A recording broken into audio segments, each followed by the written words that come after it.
Channel Prince education पर आइए हम बात करते हैं हिंदी पैडागोजी के बारे में।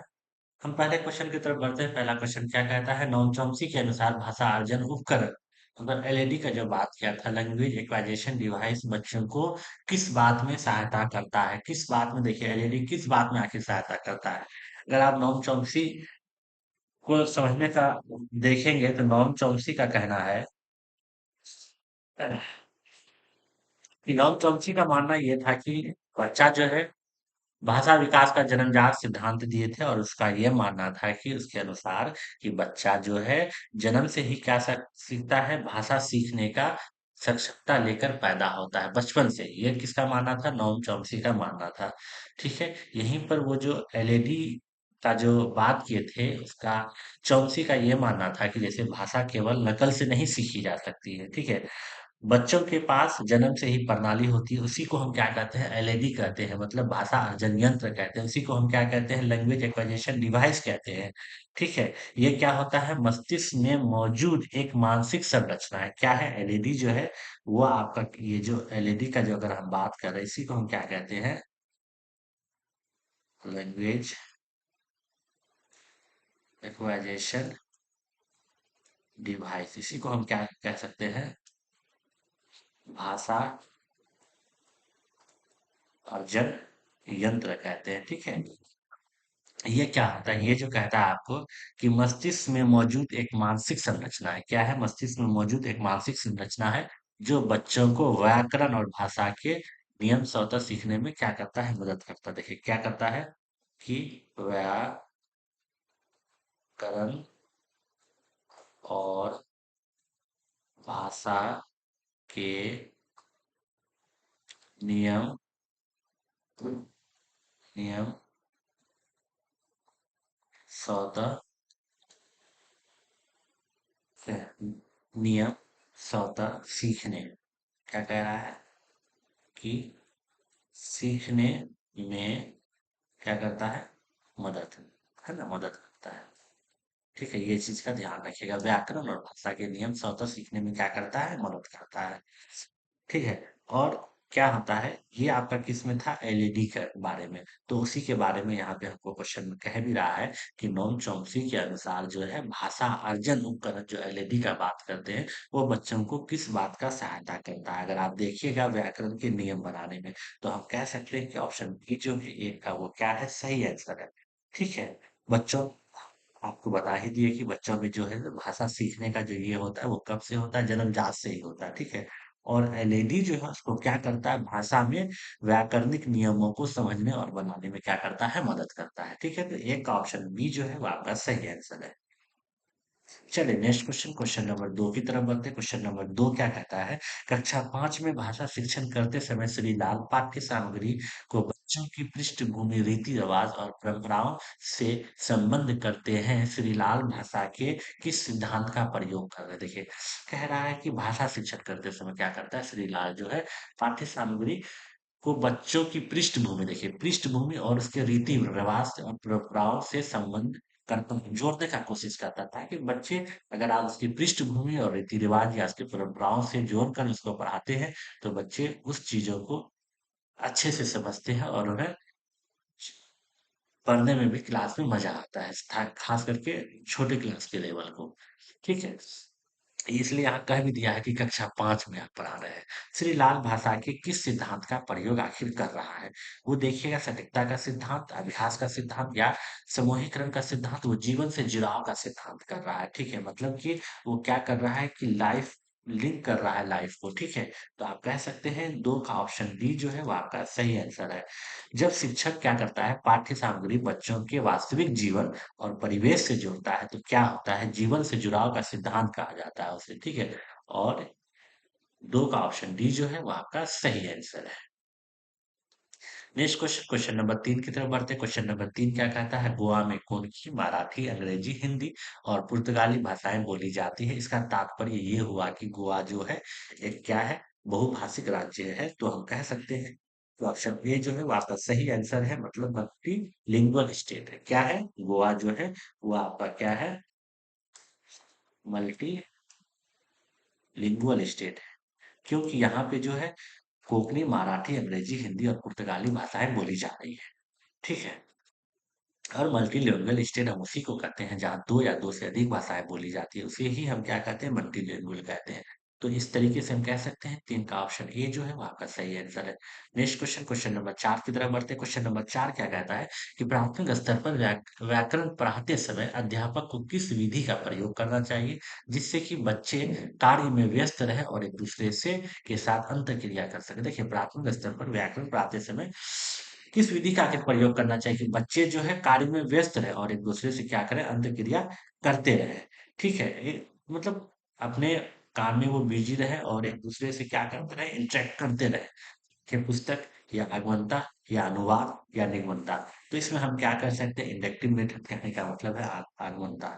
ठीक है तो 4 का ऑप्शन बी जो है वो आपका सही होगा। देखिए आगमनता विधि क्या होता है कि पहले इसमें क्या होता है कि पहले उदाहरण देते हैं। ठीक है आगमनता विधि में हम क्या करते हैं पहले उदाहरण देते हैं फिर नियम समझाते हैं। इसमें आप याद रखिए आगमनता विधि में हम क्या करते हैं पहले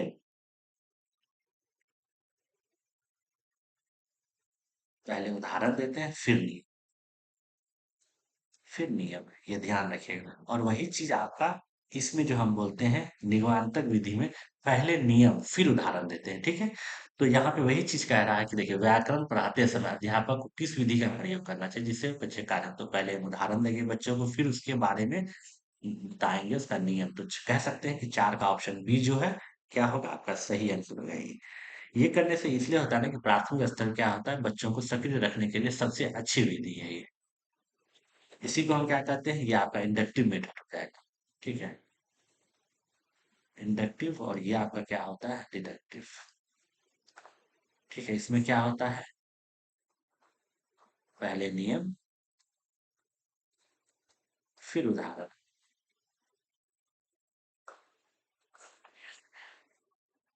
4 का ऑप्शन बी जो है वो आपका सही आंसर है।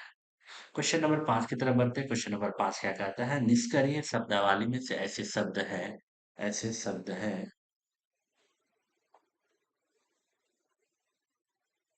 शब्द होते हैं जिनका प्रयोग कभी-कभी होते हैं या जिनका प्रयोग अक्सर किए जाते हैं या जिनका प्रयोग क्या होता है कि भाषा वैज्ञानिक करते हैं। जिनका प्रयोग लेखक देखिए निष्क्रिय शब्दावली कहने का मतलब है पैसिव एक्टिव का बात नहीं कर रहा है एक्टिव वोकेबलरी का बात नहीं किया यहाँ। यहाँ बात किया है पैसिव का बात किया है। ठीक है पैसिव वोकेबलरी का बात किया है। पैसिव वोकेबलरी का बात किया है तो इसका क्या होता है कि जिनका प्रयोग कभी कभी होता है। एक्टिव वोकेबलरी वो हुआ ना जिसका प्रयोग हम रेगुलर बेसिस पे कर रहे हैं। ये क्या है कि कभी कभी हो रहा है तो इसलिए हम कह सकते हैं 5 का ऑप्शन ये जो है वो आपका सही है। ठीक है मतलब कि हम बच्चों को समझाने के लिए करते हैं लेकिन इसका आम भाषा में कहने का मतलब है बोल चाल में लेखन में बहुत कम ही प्रयोग करते हैं। इसका पैसिव वोकेबलरी का मेन मतलब यही है। 5 का ऑप्शन ए आपका सही आंसर है। क्वेश्चन नंबर 6 की तरफ बढ़ते हैं। क्वेश्चन नंबर 6 क्या कहता है कि त्रुटियों के बारे में कौन सा कथन सही नहीं है? कथन सही नहीं है का बात कर रहा है। त्रुटियों के बारे में, एरर के बारे में, ठीक है? तृतीय भाषा अधिगम की प्रक्रिया में व्यवधान डालते नहीं भाई। अगर गलती होगा तभी तो हम गलती से सीखेंगे। ये बाधा आपका डालता है, ठीक है? उसके बाद नहीं अच्छा ठीक है, नहीं है। ठीक है ना? नहीं इसलिए ध्यान दीजिएगा। तो तृतीय भाषा अधिगम की प्रक्रिया में व्यवधान डालती नहीं डालता है व्यवधान। अगर हम गलती नहीं करेंगे तो फिर गलती से अपना कहाँ सीखेंगे? ऐसा थोड़ी कि किसी बच्चे को एक बार में 100% आ जा रहा है। तो इसमें सही नहीं है तो ऑप्शन ए ही आपका क्या है सही आंसर है। तृतीय हमेशा बुरी नहीं होती है या तृतीय भाषा अधिगम प्रक्रिया में महत्वपूर्ण आयाम है या तृतीय द्वितीय भाषा अध्ययन की प्रक्रिया को समझने में सहायक है। देखिए गलतियां सीखने का एक अच्छा हिस्सा है। ठीक है ये कहना गलत है कि गलतियां सीखने की प्रक्रिया में क्या करती है बाधा डालती है। ठीक है तो 6 का ऑप्शन ए जो है वो आपका सही आंसर है। नेक्स्ट क्वेश्चन क्वेश्चन नंबर 7 की तरफ बढ़ते हैं। क्वेश्चन नंबर 7 क्या कहता है कल्पना करें कि आप किसी गतिविधि क्लब के सचिव हैं। आपने अपने विद्यालय में से एक सेमिनार की अध्यक्षता हेतु किसी भाषा वैज्ञानिक को आमंत्रित किया है। आप उनका साक्षात्कार कर रहे हैं कि उसमें उनके व्यवसाय शौक और भविष्य की योजना के बारे में पूछ रहे हैं कि आप किसी को इनवाइट किए हैं भाषा वैज्ञानिक को आमंत्रित किए हैं और उसमें वो क्या कर रहा है अपना व्यवसाय शौक भविष्य और योजना के बारे में पूछ रहे हैं। इस गतिविधि को किस श्रेणी में आप रखेंगे इस गतिविधि को जो आप किस श्रेणी में रखेंगे तो ये आपका क्या होता है लिसनिंग और स्पीकिंग मतलब सुन भी रहा है और बोला भी जा रहा है। तो हम कह सकते हैं श्रवण और वाचन गतिविधि। तो ये ऑप्शन डी जो है वो आपका सही होता है। हम इसको किस में रखेंगे लिसनिंग एंड स्पीकिंग में रखेंगे। ठीक है, इसका मतलब कि बोल भी रहा है और सुन भी रहा है। ठीक है, लिसनिंग और स्पीकिंग। तो ये चीज है, सात का ऑप्शन डी जो है वो आपका सही आंसर है।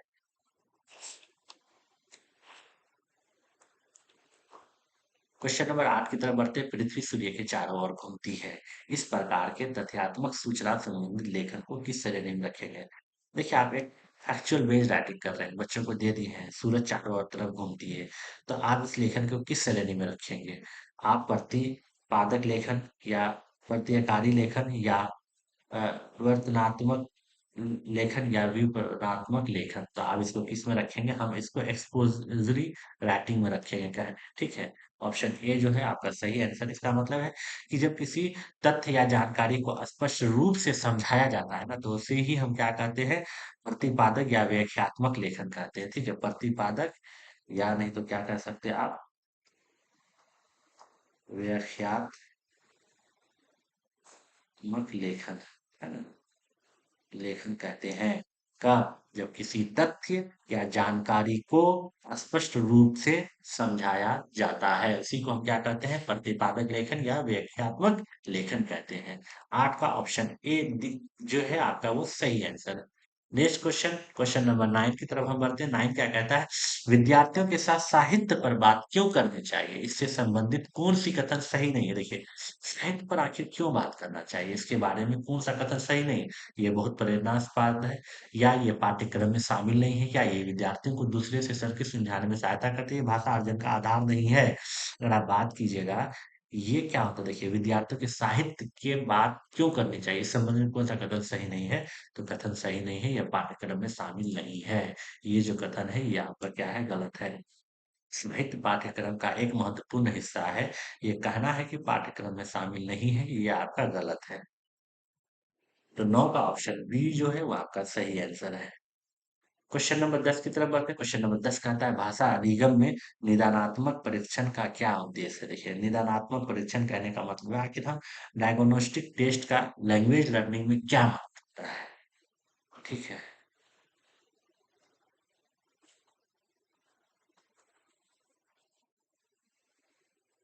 डायग्नोस्टिक टेस्ट का आखिर लैंग्वेज लर्निंग में क्या उद्देश्य है? एकात्मक आकलन की योजना बनाना और प्रश्न पत्र तैयार करना, या विद्यार्थियों की समझ में रह गए अंतरों को जानना। देखिए, डायग्नोस्टिक टेस्ट का मेन मतलब यही होता है कि विद्यार्थियों को जो समझ में नहीं आया, कहीं कुछ अंतर रह गया, आप उसको जानकर उसको सही करें।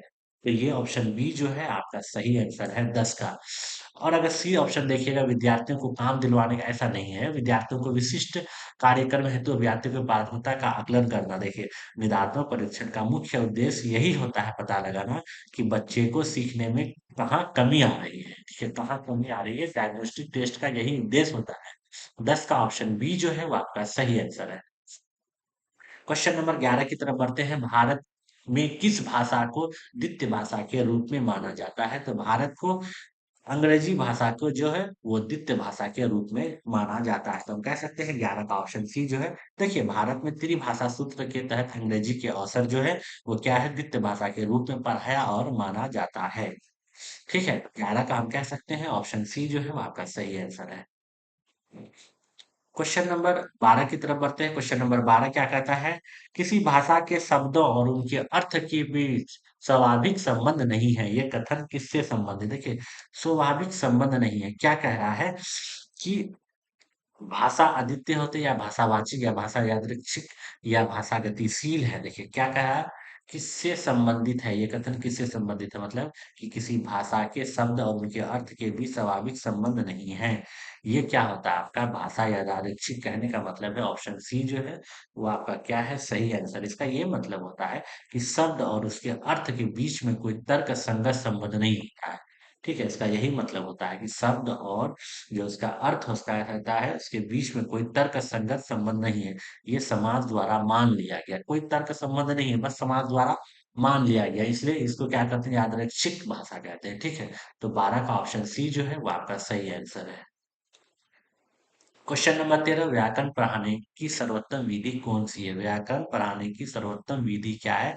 आगमन और निगमन विधि, मतलब इंडक्टिव और डिडक्टिव विधि, मतलब पहले नियम भी पढ़ा सकते हैं, फिर उसका उसका एग्जाम्पल दे सकते हैं, या फिर पहले एग्जाम्पल दे के समझाइए फिर नियम पढ़ाइए। ठीक है।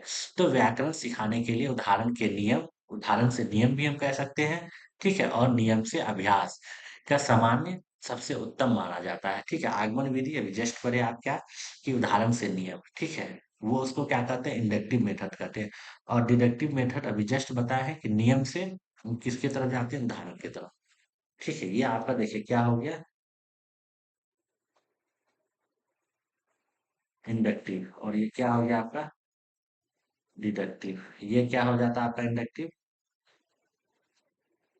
उदाहरण से नियम। यहाँ क्या हो जाता है आपका, नियम से उदाहरण। ये चीज का ध्यान रखिएगा। ठीक है। तो 13 का ऑप्शन डी जो है वो आपका सही आंसर। क्वेश्चन नंबर 14 की तरफ चलते हैं। क्वेश्चन नंबर 14 क्या कहता है, लक्ष्य दृश्य शब्द शब्द भंडार में किस प्रकार का शब्द है। देखिए लक्ष्य दृश्य शब्द शब्द भंडार में किस प्रकार का शब्द है, रटकर सीखा जाता है, या पाठक इसकी पहचान करता है कि बिना किसी जटिल विश्लेषण के इससे अर्थपूर्ण पाता है, या लेखक की शैली का प्रभावशीलता का नियम लेने में सहायता करता है, या क्रम प्रयुक्त किया जाता है। तो आप कह सकते हैं 14 का जो आपका वो क्या होता है, पाठक इसकी पहचान करता, देखिए है ना। और बिना किसी जटिल विश्लेषण के इसका अर्थपूर्ण पाता है। तो हम कह सकते हैं ऑप्शन बी जो है वो आपका क्या है, सही आंसर है 14 का option B.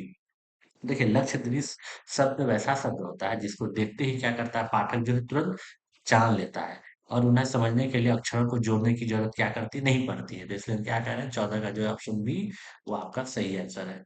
Next question, question number 15 की तरफ बढ़ते हैं। 15 नंबर क्या कहता है कि आरंभिक साक्षरता, देखिए क्या कह रहा है कि आरंभिक साक्षरता उपागम पर आधारित कक्षा के लिए बच्चों को कक्षा में क्या करना चाहिए। देखिए आरंभिक साक्षरता कह रहा है कि ठीक है, मतलब अर्ली लिटरेसी अप्रोच जो होता है उस आधारित पर हम कक्षा में बच्चों को कक्षा में क्या करना चाहिए।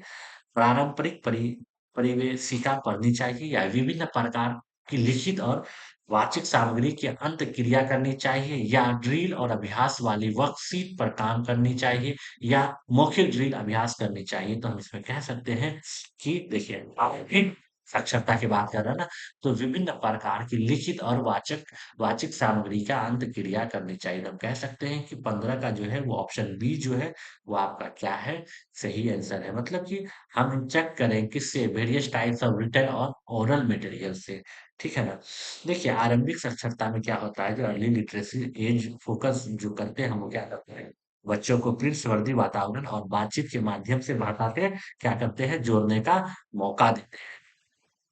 ठीक है। तो ये चीज आपको कह रहा है। और कुछ जैसे इंडक्टिव डिडक्टिव मेथड सब ये सब आए, ये सब वर्ड को ना आप सीखिएगा। क्वेश्चन आता है इससे, अभी इसी में आप देखिए 2 क्वेश्चन था आपका। ठीक है। तो और आपका लैंग्वेज एक्वाइजेशन भाई से भी क्वेश्चन आता है। ठीक है। चीजों को आप अच्छे से समझने का कोशिश कीजिए, तो उम्मीद है कि हम आपको समझा पाए होंगे। चलिए, अगर आप चैनल पर नए हैं तो चैनल को सब्सक्राइब करें, और सेशन पसंद आया तो लाइक करें, और अपने दोस्तों को भी बताएं। चलिए आपसे विदा लेते हैं।